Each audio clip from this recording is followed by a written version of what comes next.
या हमारे भारत के भाग्य विधाता बधाते हैं। हम जोश में गा लगे हमारे पीछे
हेलो भाइयों बहनों, सबको मैं विनती करता हूं कि हमारा पूरा भारत देश में भारत जोड़ो न्याय यात्रा के। नमस्कार, कैसे आप लोग? ठीक है। सबसे पहले इस स्वागत का आप सबको दिल से बहुत बहुत धन्यवाद। ये हमारी दूसरी यात्रा है। पहली यात्रा कन्याकुमारी से कश्मीर तक थी। दूसरी यात्रा मणिपुर से लेकर महाराष्ट्र, मुंबई। पहली यात्रा में हमने भारत जोड़ो शब्द का प्रयोग किया। दूसरी यात्रा में हमने भारत जोड़ो न्याय यात्रा, मतलब न्याय शब्द हमने उसमें जोड़ दिया। भैया थोड़ा शांत हो जाए।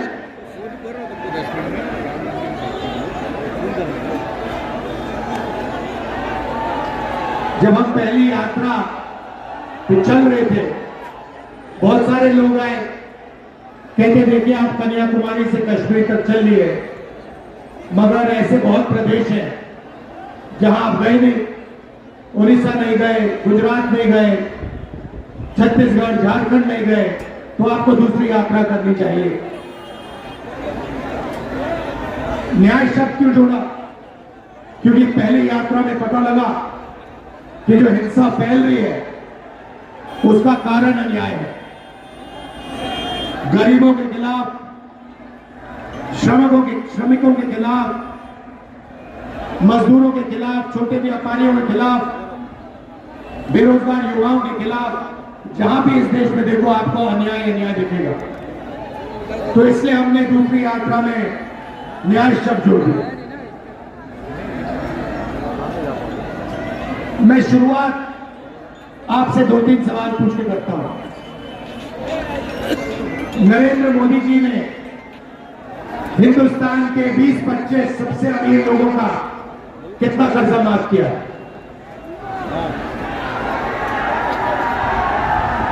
कितना? नहीं, हजारों करोड़ नहीं, 16 लाख करोड़ रुपया। अब आम आदमी को ये नंबर समझ ही नहीं आता, अदानी को समझ आ जाता है। मगर आम आदमी को समझ नहीं आता 16 लाख करोड़ रुपए कितना होता है, मैं आपको बताता हूँ। मनरेगा को चलाने में 65,000 करोड़ रुपए लगते हैं। मतलब नरेंद्र मोदी ने मनरेगा का 24 साल का पैसा लोगों को दे दिया। किसानों का कितना कर्जा माफ किया नरेंद्र मोदी ने? बुनकरों का कितना माफ किया? छोटे व्यापारियों को कितना किया? जो ये युवा कॉलेज की पढ़ाई के लिए, ट्यूशन के लिए कर्जा लेते हैं, उनका कितना माफ किया? 0। मगर जो सबसे अमीर लोग हैं उनका 16 लाख करोड़ रुपए माफ किया।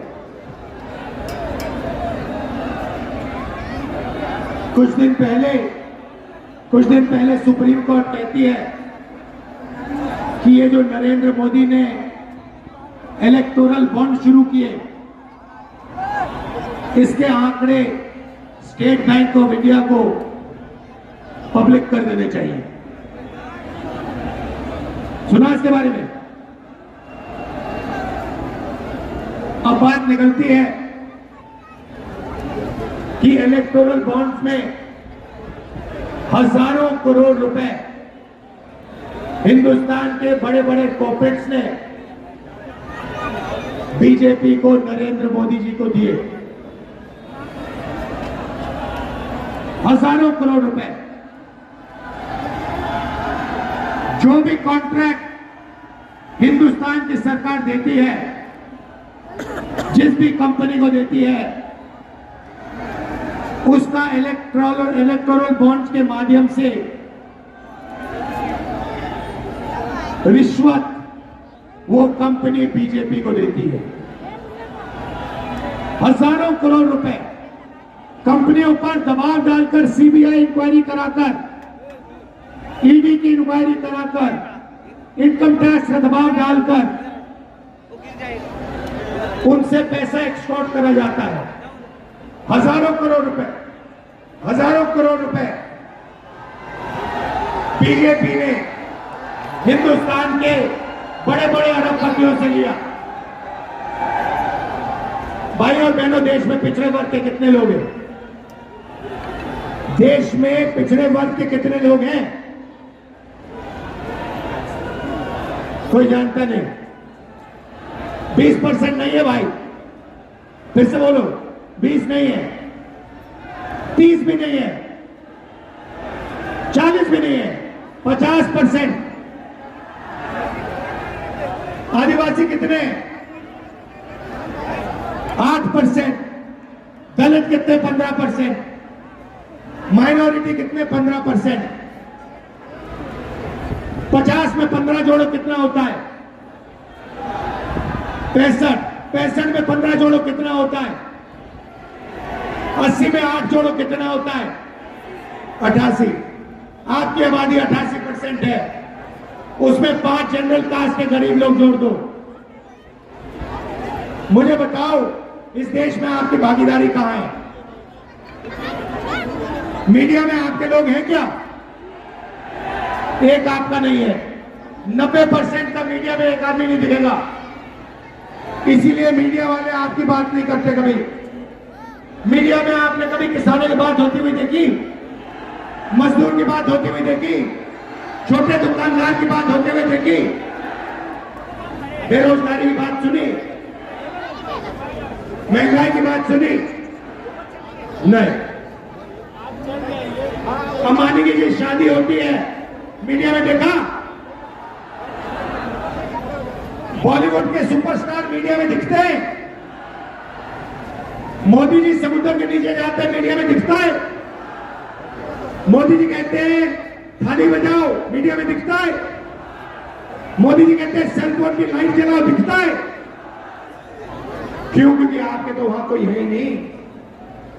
मीडिया में आपका कोई नहीं। हिंदुस्तान की 200 सबसे बड़ी कंपनियों की लिस्ट निकालो, मालिकों की लिस्ट निकालो, उसमें 90% का कोई नहीं। मुझे नाम दे दो पिछड़े वर्ग का, दलित का, आदिवासी का एक नाम दे दो जो हिंदुस्तान की सबसे बड़ी 200 कंपनी का मालिक है, मुझे नाम दे दो। कोई है ही नहीं। सरकार की बात करें, 90 लोग हिंदुस्तान की सरकार चलाते हैं, पूरा का पूरा बजट को बांटते हैं। उनमें से बता दो, 90 में से बता दो पिछड़े वर्ग के कितने, ओबीसी कितने? 3। 100 रुपए अगर हिंदुस्तान की सरकार खर्च करती है, ओबीसी वर्ग के अफसर 5 रुपए का निर्णय लेते हैं। दलित 3। 100 रुपए खर्च होते हैं, दलित अफसर 1 रुपए का निर्णय लेता है 100 रुपए में से। और आदिवासी 100 रुपए खर्च होते हैं तो 10 पैसे का निर्णय लेता है। प्राइवेट अस्पतालों के मालिक की लिस्ट निकालो, वहां 90% का कोई नहीं। प्राइवेट स्कूल कॉलेजेस की लिस्ट निकालो, वहां 90% का कोई नहीं। तो आप लोग हो कहां? आप लोग मजदूरी करते हो। ये जो फ्लाईओवर बनाए ना, ये 90% ने बनाया है। ये जो सड़क बनी है, ये 90% ने बनाया है। मगर इसका जो पैसा बना है वो 5% के बैंक अकाउंट में गया है। ये हिंदुस्तान की सच्चाई है। इसलिए हमने न्याय शब्द भारत जोड़ो यात्रा में लगा दिया।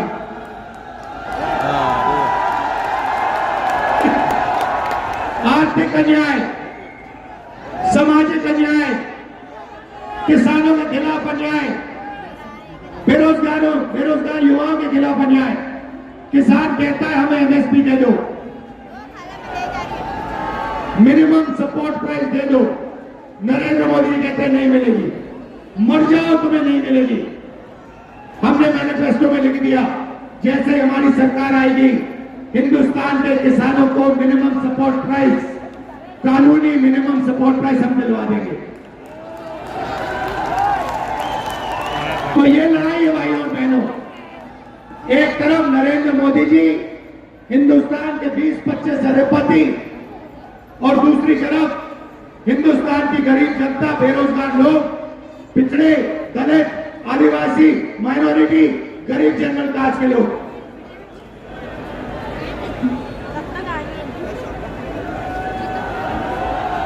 यहां पे बुनकरों की आबादी है।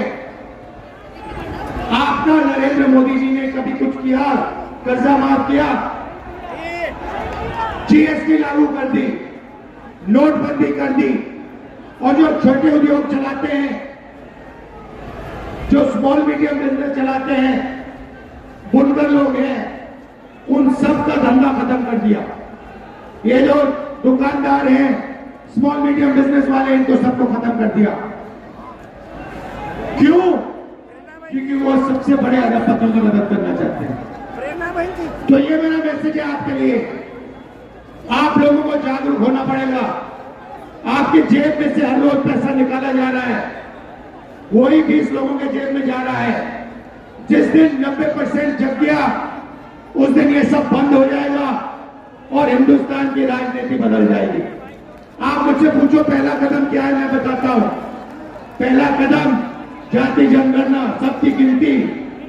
इस देश में दलित कितने, आदिवासी कितने, गरीब जनरल कास्ट के कितने, पिछड़े कितने, माइनॉरिटी कितने। उसके बाद आर्थिक, फाइनेंशियल और हिंदुस्तान की हर संस्था का सर्वे।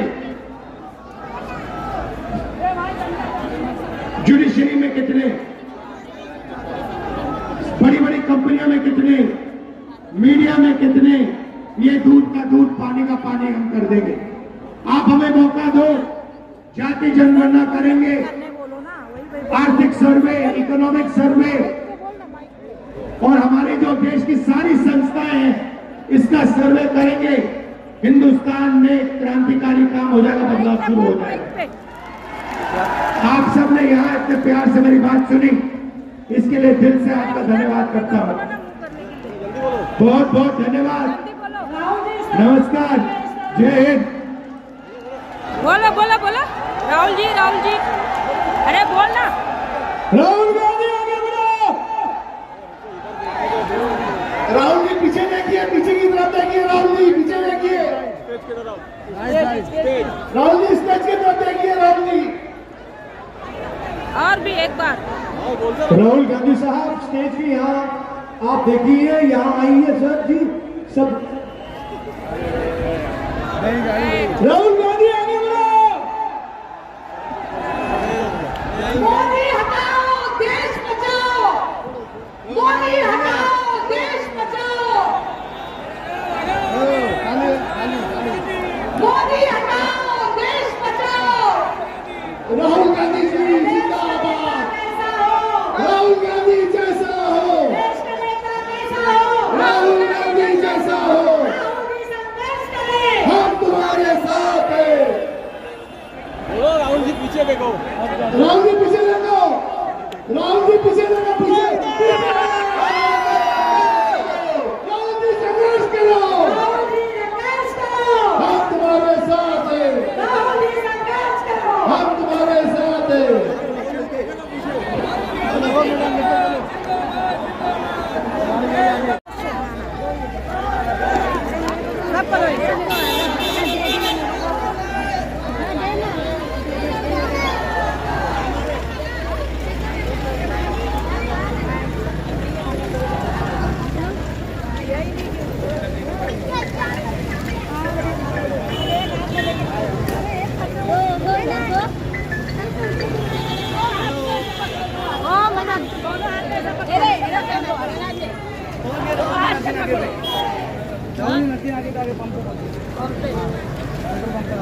कहाँ पे यहाँ वो भी देखो। हाँ ये बात तो ये डबल एक ही है ना, ये जिराक्स रख दो। वो गिफ्ट कैसे गिफ्ट को मंगाना पड़ेगा ना, वो लेना पड़ेगा ना। हाँ मैं वही बोल रही हूँ ना, सबके हाथ में दो ना, सब ऐसे ऊपर करना, सब आओ राहुल गांधी आएंगे तो सब ऊपर करना, ऊंचा पकड़ना, ऊंचा ऐसे पकड़ना, ऐसा चल जल्दी से पेट्रोल पंप पे आ जाओ। वहाँ जाने का और न कहीं छुप छुपा के खड़ा, जो डटे हैं महान पर उन सब में मुझे तलाश कर, जो डटे हैं महान पर उन सब में मुझे तलाश कर। हम आज ये राहुल गांधी जी की भारत जोड़ो न्याय यात्रा का स्वागत करने के लिए आज इस बड़ी धूप में ये भीड़ के साथ उमड़ी हुई भीड़ ये सबूत दे रही है कि राहुल गांधी आने वाली सरकार में प्रधानमंत्री रहेगा। इंशाअल्लाह। बोलो राहुल गांधी को प्रधानमंत्री देखना चाहते हो आप? हाथ ऊपर करके बोलो इंशाअल्लाह। राहुल गांधी तो अपने घर से उसके पीछे कोई खास नहीं, उसने अपने घर से अपनी ताकत से अपनी मेहनत से अपना नाम बनाया है, उसने देश को बताया है लीडरशिप क्या होती है और लीडरशिप कैसी होती है। एक नौजवान चेहरा जो देश की लीडरशिप चलाना चाहता है, उस नौजवान चेहरे के लिए देशवासियों को, देश के हर विभिन्न जातियों को, जातियों को, मुसलमानों को, दलित को और वो महंगाई आसमान को छूता क्या बताओ। अगर कोई चाय बेचने वाला, सचमुच में अगर कोई चाय बेचने वाला इस देश का प्रधानमंत्री बना है तो दूध का दाम 100 रुपये होता है क्या? अगर कोई चाय बेचने वाला इस देश का प्रधानमंत्री बना है तो चीनी का दाम 200 रुपये किलो होता है क्या?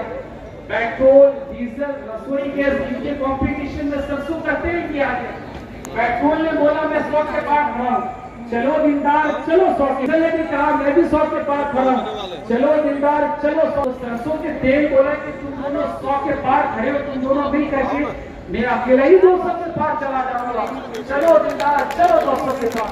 तो आज सरसों के 200 रुपए लीटर तेल मिले, टमाटर कांदा बाजार में कभी 100। साहब हम ट्रेन के डब्बे में चाय बेचते थे, चाय बेचते हुए तो साहब मैं आपको नहीं देखा, लेकिन रेलवे बेचते हुए जरूर देख रहा हूँ।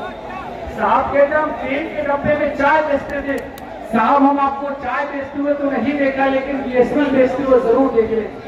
साहब ने कहा हम ट्रेन के डब्बे में चाय बेचते थे, साहब हम आपको चाय बेचते हुए तो नहीं देखे, लेकिन ये इंडिया बेचते हुए जरूर देखे। आप जरा सोच करके देखो, अगर कोई चाय